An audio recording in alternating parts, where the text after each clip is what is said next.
Here you can see me doing this, see the structure beneath the eyes, and I like to do this with a very fine needle. Here I'm using a single needle actually to create this very fine hair. When you're tattooing with a single needle, you have to know how to handle that. Never use your darkest color. Use maybe the third solution or maybe your darkest shading tone and then water it down with water.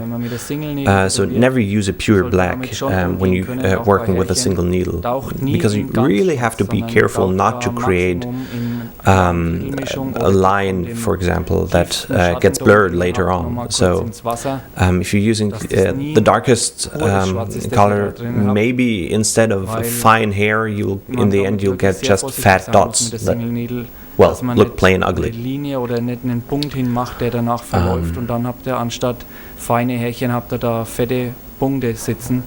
Here I'm creating those very fine points inside the eyes that later are going to be the highlights, or this very fine structure inside the eye.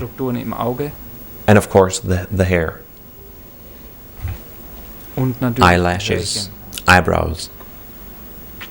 So I'm doing very fine work here, as you can see. It'll look still finer after the healing's complete, as I'm not using the dark black color, but actually the watered down version of the shadow color.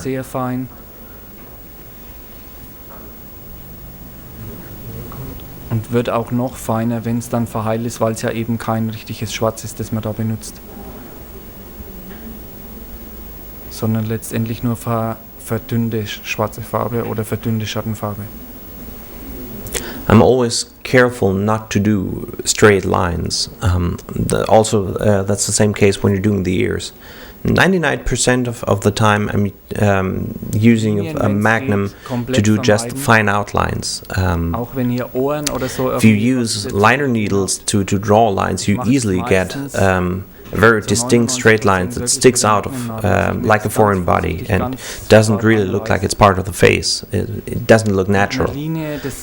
So try the magnum, and later when you say, okay, I want a more solid line, maybe use a liner needle with the third shadow. Be very careful. The same, of course, goes for the eyes or the little hairs I'm doing here. The eyes and the hair are very visible here, so I'm using a single needle in this case, but the magnum would work just as well, using only the edge of the needle. So I would just lift up the machine on one side so that only the edge of the needle actually penetrates the skin. But like I do here, I use a single needle for most of my portraits, because you get a very nice structure out of it. If you carefully, and you can very carefully approach your end result, one step at a time, if you will.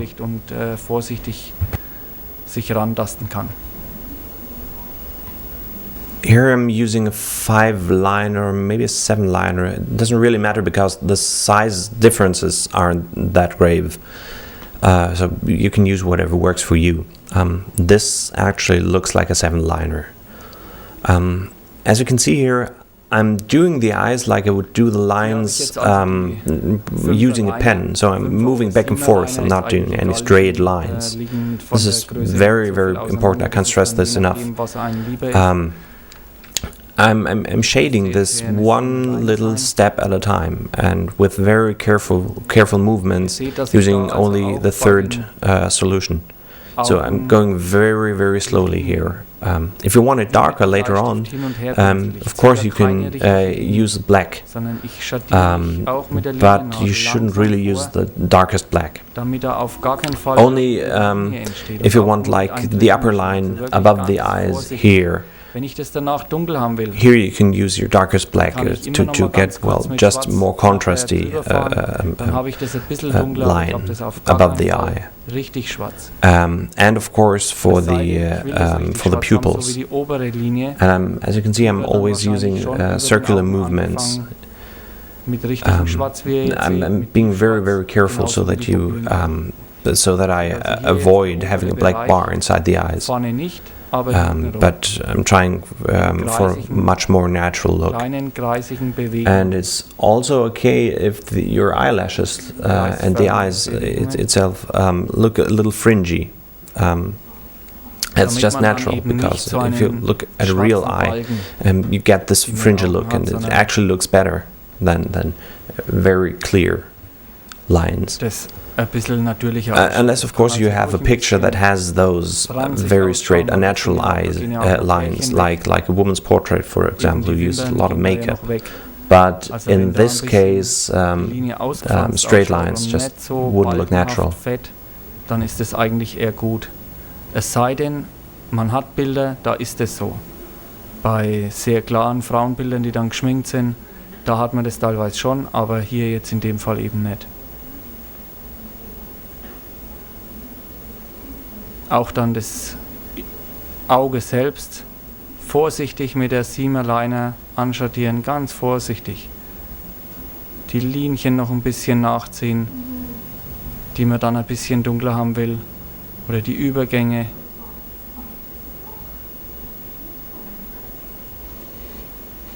Gegebenenfalls auch wirklich so kleine Pünktchen oder kleine Strichchen ins Auge machen, das wirkt auch natürlich nur, wenn es reinpasst, wenn es das Bild hergibt und zulässt. You can see I'm just using the black color and dip into the water.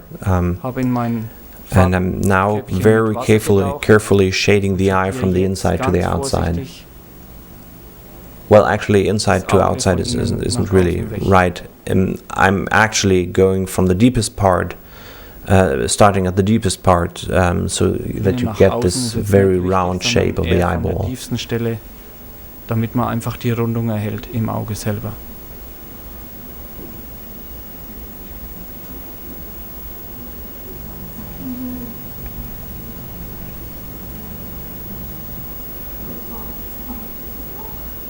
Ganz vorsichtig sein an den Augen. Be gentle with the eyes. This is the part of the face that you really don't want to mess up.